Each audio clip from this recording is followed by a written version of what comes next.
Mari kakek ulah sira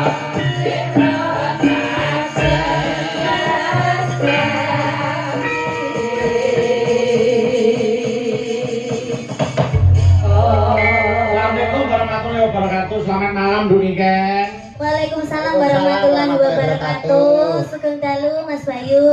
Iso melu ya sing didanguhi Mbak Niken kok iso. Wong awake iki wong Islam nek wong uluk salam ya dijawab kok iso. Apa kabeh nek uluk salam wajib dijawab? Lho, wong Islam nek wong uluk salam kudu dijawab. Enek salam sing gak wajib dijawab. Salam apa iki? Imam karo makmum pas takiyat akhir mari imam assalamualaikum makmum waalaikumsalam.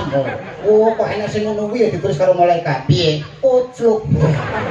Mbak Niken. Iya Mas Bayu. Alhamdulillah bisa ketemu lagi, ketemu Iya, alhamdulillah Mas Bayu. Semoga Mas Bayu sehat selalu panjang umurnya. Amin. Tambah jembar atine, Amin. tambah sabar. Amin, Nduk. Wah, niki wae kula nderek jenengane nggih rati-rati sedih hasilnya. Lah kok susah ki ngopo? Aja sedih to, Nduk. Nggih kelingan napa Mbah Hanom kan wingi kan nate napa jenenge sanjang to teng kula. Anu tak anteni Nduk, mengke anu dolan ning gone Solo. Nggih, heeh. Kok dereng mriko. Nggih, heeh. Tapi dereng Bapak ya Nduk diapura. Sing penting donga ya Mbak Niken. Doa panjenengan sing disuwun. Nggih. Sipah ya Bapak ya ndongake panjenengan. Panjenengan ya saya kondang, saya laris. Amin. Semangat lagi ndongake Mas Yuda ya ngono saya kondang, saya laris. Amin. Lah, aku. Mbak Niken. Nggih Mas Bayu. Niki ujupe ngunduh mantu. Nggih, manten. Sampeyan ndongake apa ro mantene? Wong nek wis isih suci kaya Mbak Niken iki dongane mesti mandi. Nggih. Wong kulino ibadah kaya Mas Yuda dongane ya mesti mandi. Lah, aku. Mbak Niken ndongake apa kan? Oke, niki mantene namine sinten Mas Bayu? Jangkrik. Aku ibu aku mesti meneng. Mas Fahrul kali Mbak Feni. Oh, Mas Fahrul kali Mbak Feni. Semoga jadi keluarga yang Iki sudah tadi sudah foto sama saya. Iya, semoga menjadi keluarga yang sakinah mawaddah warahmah. Semoga berbahagia selalu, yang penting sehat selalu. Semoga cepat diberi momongan dan bisa terus sampai akhir hayat nyamat yang memisahkan. Amin. Ya mesti mandine wong kiai kulino prihatin. Nduk Niken. Nggih, dalam Mas Bayu. Kula wis ngantu-antu ketemu kapan melih karo Nduk Niken. Para pamriksa ya wis ngenteni Nduk Niken Salindri lho. Piye nek wis dinteni ya kudu diati-ati, suarane dijaga sing becik. Nggih to Mas Yuda. Saestu nggih wong Mbak Niken niku cara sak menika cara kembang nembe mekar-mekare, cara bintang nembe bersinar-bersinarnya. Jaga swara, jaga srawung. Nggih. Nek panjenengan srawung Seniman Sriwati kaya Ibu Waranggono kaca pengerawit wis pas. Nggih. Srawung karo Mas Yuda ya wis pas. Trep, Ya Pak. seniman ya kiai. Sing penting aja srawung iblis. Oke, laras-laras. Sapa kok enak wong jedok iki sapa kok? Piye to kowe iki maksudmu ya piye? Masuk kowe jak omongan, niki jak omongan mosok aku ora. Lah terus karepmu piye? Paling urip teko opong. Ora ketampo piye ditekoki. Lah, ora ketemu. Oh, nggih. Nggih, Om Yudo, gimana Mbak Niken. kabarnya? Alhamdulillah kula pinaringan sehat. Alhamdulillah. Walafiat. Jenengan nggih sehat nggih. Amin, aku juga sehat Om Yudo. Nggih, dilancarkan segala urusannya. Pangestune ya Om Yudo. Nggih, pangestune. Aku mesti ndak tahu ketemu sampe nih jadi ya aku kangen. Kangen. Tapi lek ketemu ngene iki nah dhewe nah kaya wis ayem ngono. Alah ibarat iki kaya Mas karo adik, aku karo sampean iki ibarat kaya Mas karo adik. Nek kono ana sliramu nek kene mesti ana aku. Iya kaya aku karo Mas Bayu. Kaya Mas karo adik. Ya, ing antarane sampean karo aku ya Mbak Niken ya. Ibarate kaya renggang gula kumepyur pulut batang dingkang sarikmu pinara sasra. Ateges kelet banget ngono. Kelet banget. Ora iki. Kelet toyo ngarepe iki jenenge iki. Nek dilus-lus kudune seneng lho, ana wong dilus-lus iki. Dilus-lus iki kudune seneng. Wong dikaplok dilus-lus. Karena ini juga chemistry, seharusnya kamu itu tahu, seharusnya kamu itu paham. Ada sesi di mana aku bertemu dengan Mas Bayu dan aku mengucapkan salam kepada Mas Bayu. Di mana aku bertemu dengan Om Yudhil terus kangen-kangenan ngomong karo itu. Tapi iki gentenan. Orang terus sampai ini moro-moro. Nenek, dia melecehkanku loh. Melecehkan kowe. Lah kuwi lho dianggep apa wong kowe rono tak tono rono Lah iki apa? Lha iki apa? Iki apa wong kowe iki? Lah aku apa? Lho, piye to? Karo dhewe lali. Lah ya. Dianggep sing rene sing kon sapa? Wong aku ya ora ngejak, Panjenengan ora ngejak. Pak Cari nggih. Ora, Pak Cari sing dawuh. Kula Pak Cari. Lah wis sing ngejak sapa? Sisek. Apa itu sisek? Lah aku lho diomongin sisek. Lha Pak Cari wayangan lho. Oh iya, aku kosong. Siapa sisek itu? Pasar yo dalang. Tapi biasanya kan ngajar sih. Apa? Wabrok. Iso Salah. Nggih, salam yo kagem Pak Sek. Ya, matur. Anu, yo gane iki ujume mantenan. Nggih. Ben ketok gaweane aku tak nyuwun dandang gula Sidoasih. Oh, keten nggih. Dandang gula Sidoasih saiki tak dapuk sing bawa mondok. Lah kok dianggep lho awakmu dianggep. Padahal aku ora dijak lho. Lah iya, ya wis ra apa-apa lah. Aku yo ora apa-apa lah mewakili Pak Sisek. Ayo sing bawa Mas Mondol ku langgame nduk niken. Sing apik. Langgame Setya Tuhu. Yo, saiki Mas Mondol makili Mas Fahrul. Yo, ora bae-bae lho. Kowe dadi Mas Fahrul. Sama dadi Mas Fahrul, aku dadi Mbak Feni. Mbak Feni. Masa ngono?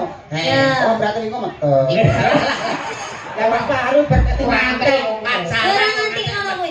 Iki kan perumpama kita itu bermesra sebelum Mas Fahrul karo Mbak Feni iki menikah ngono lho. Pacaran sih. Cara Mbak Niken dadi Mbak Feni pantes. Lah iki cara dadi Mas Fahrul. Mas Fahrul sing pas loro tipes ngene lah. Iki bayake umpama. Umpama ya. Sampeyan diagem Jane apik. apa?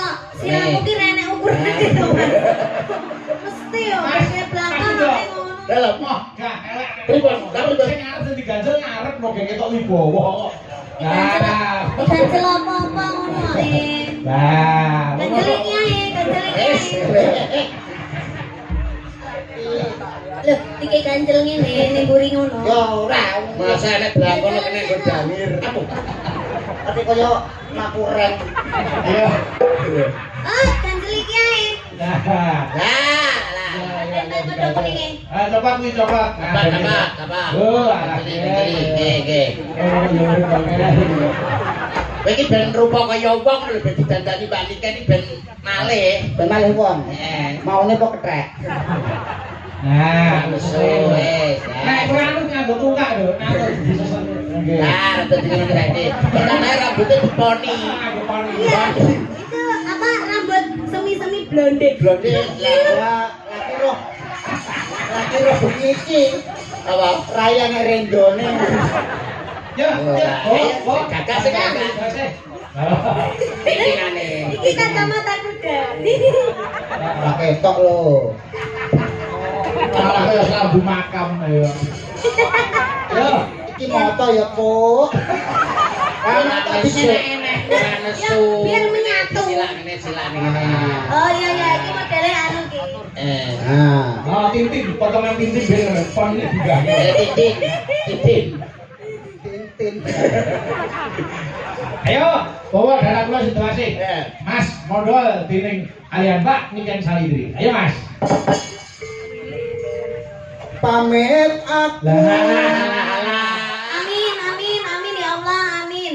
Urung-urung kok wis pamit iki lho. Pamintaku kok pamit. Arep marahi. Boten Pak. Kaya pinter-pinter dhewe. Boten Pak, boten Pak. Kaya suarane apik-apik kok. Boten Pak, boten Pak. Dalang sombong eramu. Ya lagi iki lho Mas Bayu dikon menengi. Dalang diseneni. Lah rugi ora kepi omong. Nek jenenge tugase dalang ki yo ngomong kok.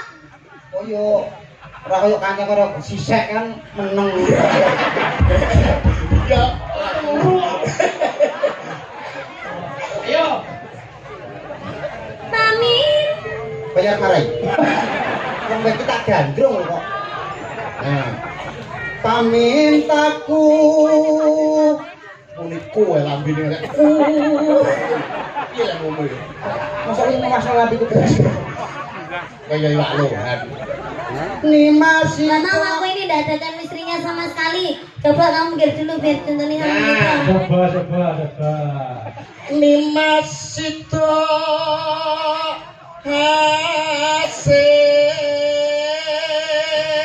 mustikaning jagat kaya-kaya ning donya ora ana wanita liya kang tak tresnani kejaba mung sliramu tresnaku karo sliramu tenan banget jare. Ayo drama ngene ta. Aku tresna tenan jare.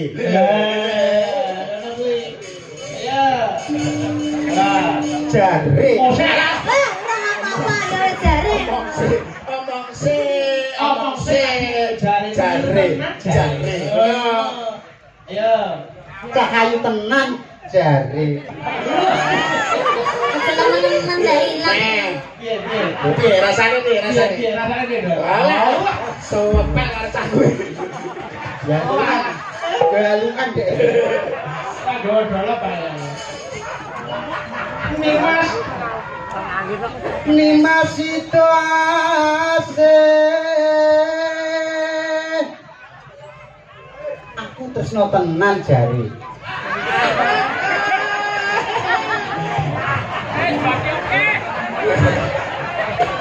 Bayar rol nek elek. Tak bumboni. Ben tambah sedep. Oh, mau tak pek dhewe. Yo balik Mas. Ayo sing kanan. Ayo. Ayo. Pamintaku Nimas itu ase. Serah ana. Katut runtut tansah reruntungan. Ya kayak sabar dulu habis ini sampai rumah sakit kok ayo. Ora terne bae suntik to, Mbak. Gandrung ke rumah Ya sakit. nyapa gandengnya ngono ada mau aku. Sing mesra, sing Gandeng mesra. ngene. Lah piye? Lho, sampeyan nek ketok do jiji ning gandeng ini lho, Mbak. Ayo sayang. Kucing ngopi ya, Dik. Ayo coba. Lah. Alah, Yayi, Nggih, Tangas. ono ing sakjroning Taman Makam Pahlawan. Taman Sari. Maka pahlawan iki mendebokmu iki. Taman Sari. Ono ing sakjroning Taman Sari kene siramu tak rumpun tak senengke atimu ya, Yayi. Lah.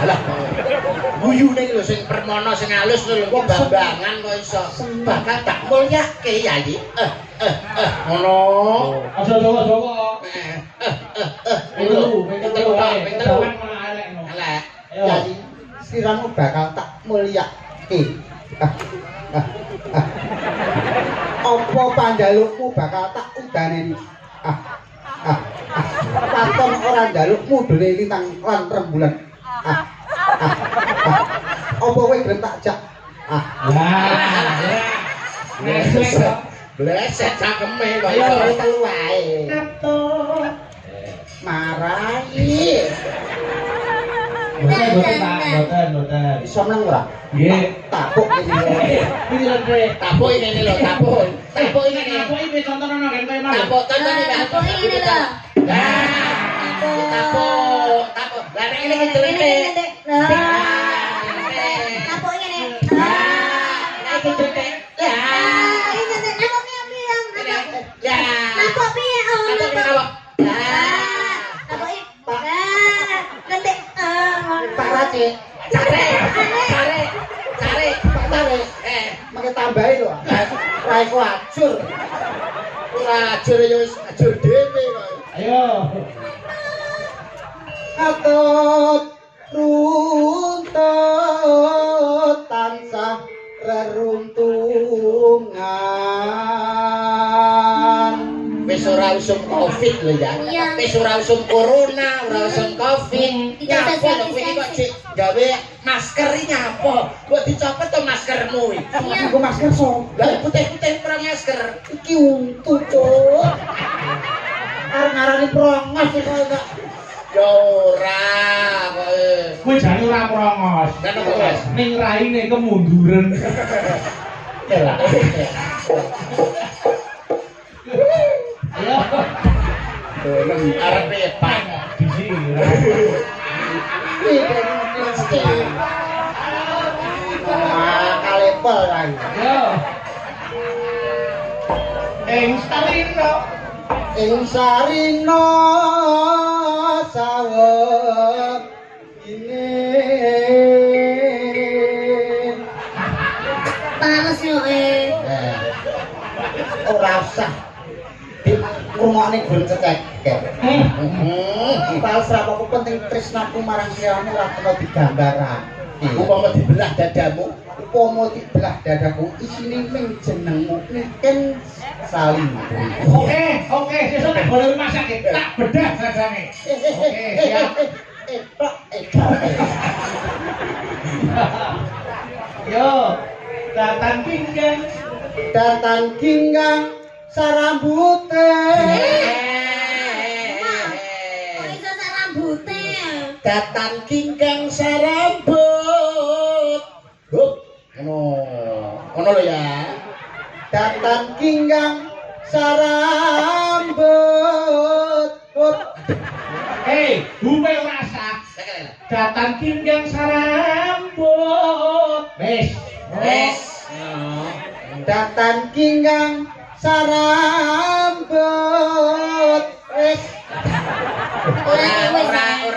Ora wis datang kingkang sarambut. Cep.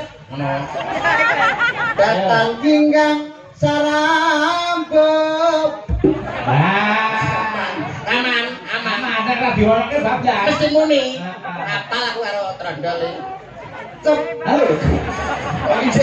Lanang ra iso. Yo, halo. Sawi ati kuwi.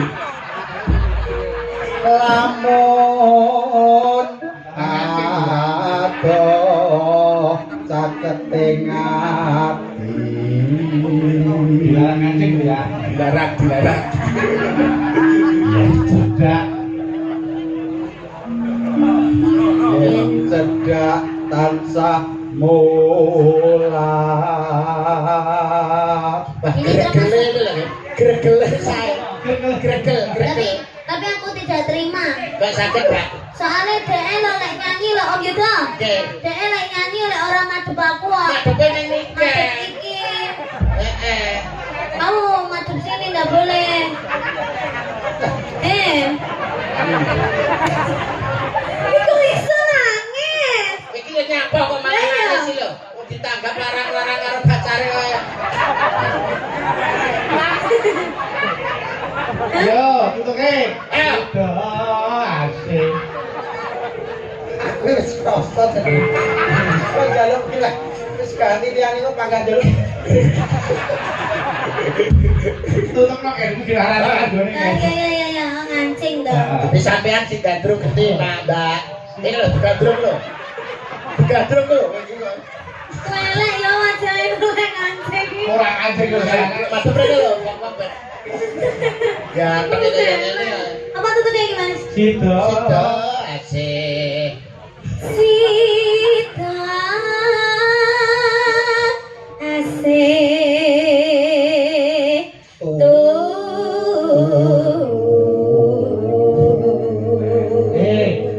Tuhu kok turu ya turu. Oh iya iya. Ayo Mas Rodo lagi. Ayo bagi aku. Mumpung wis perasaan. Udah. Ayo. Pindo. Pindo mimi. Ayo. Pindo mimi hamimi oh.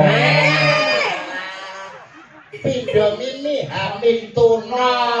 Mimi tuna ya cik butuh mimi.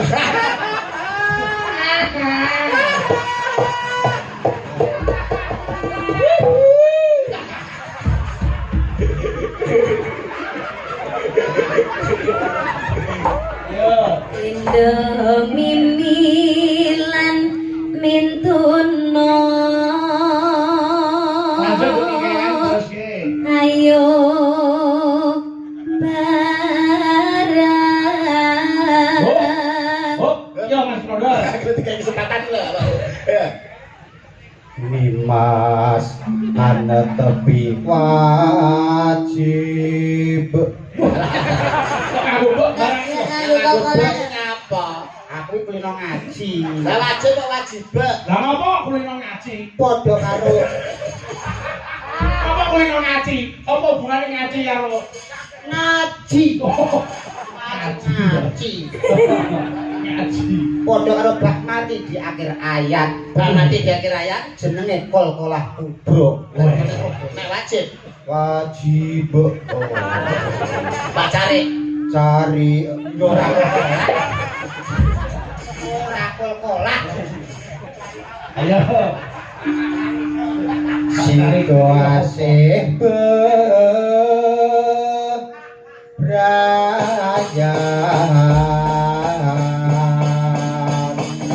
yo langgame setia tuhu yo kayu nduk nike monggo diaturke monggo ayo aku kang setya satu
Ini nongeng kok aku yang nyapa musuh wong wedok kok yo.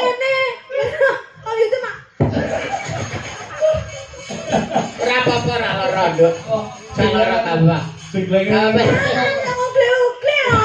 Ora apa-apa sesuk tak gantung tujara. Ya oji. Balak nek kowe. Nggih, terima kasih matur nuwun. Saking semangate Mas Oh, Bedu. diaturi ya.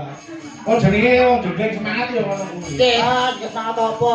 Cah-cah pancen men sak senti lho ora. Lah kok iso men sak senti? Lah wong wayah jenglang ngene iki malah ora di jenglenge lho. Pas aku mengal lho nyatane. Ya menak. Ya, ya.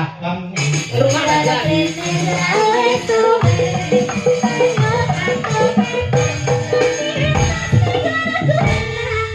Enak ngono lho Pak. Ayo berani kan ngono menak. Lah kowe jajal dah. Ayo. Waya mengilu tapi suwe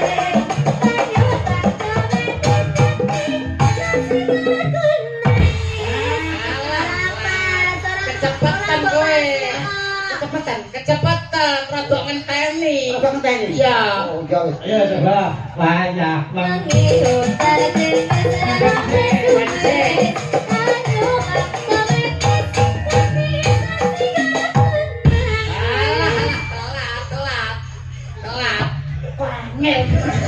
Ngono kaya sampe telat yo. Goblok. Surasa gelo. Rasa gelo. Ono ijole. Tak tambani. Ono ijole.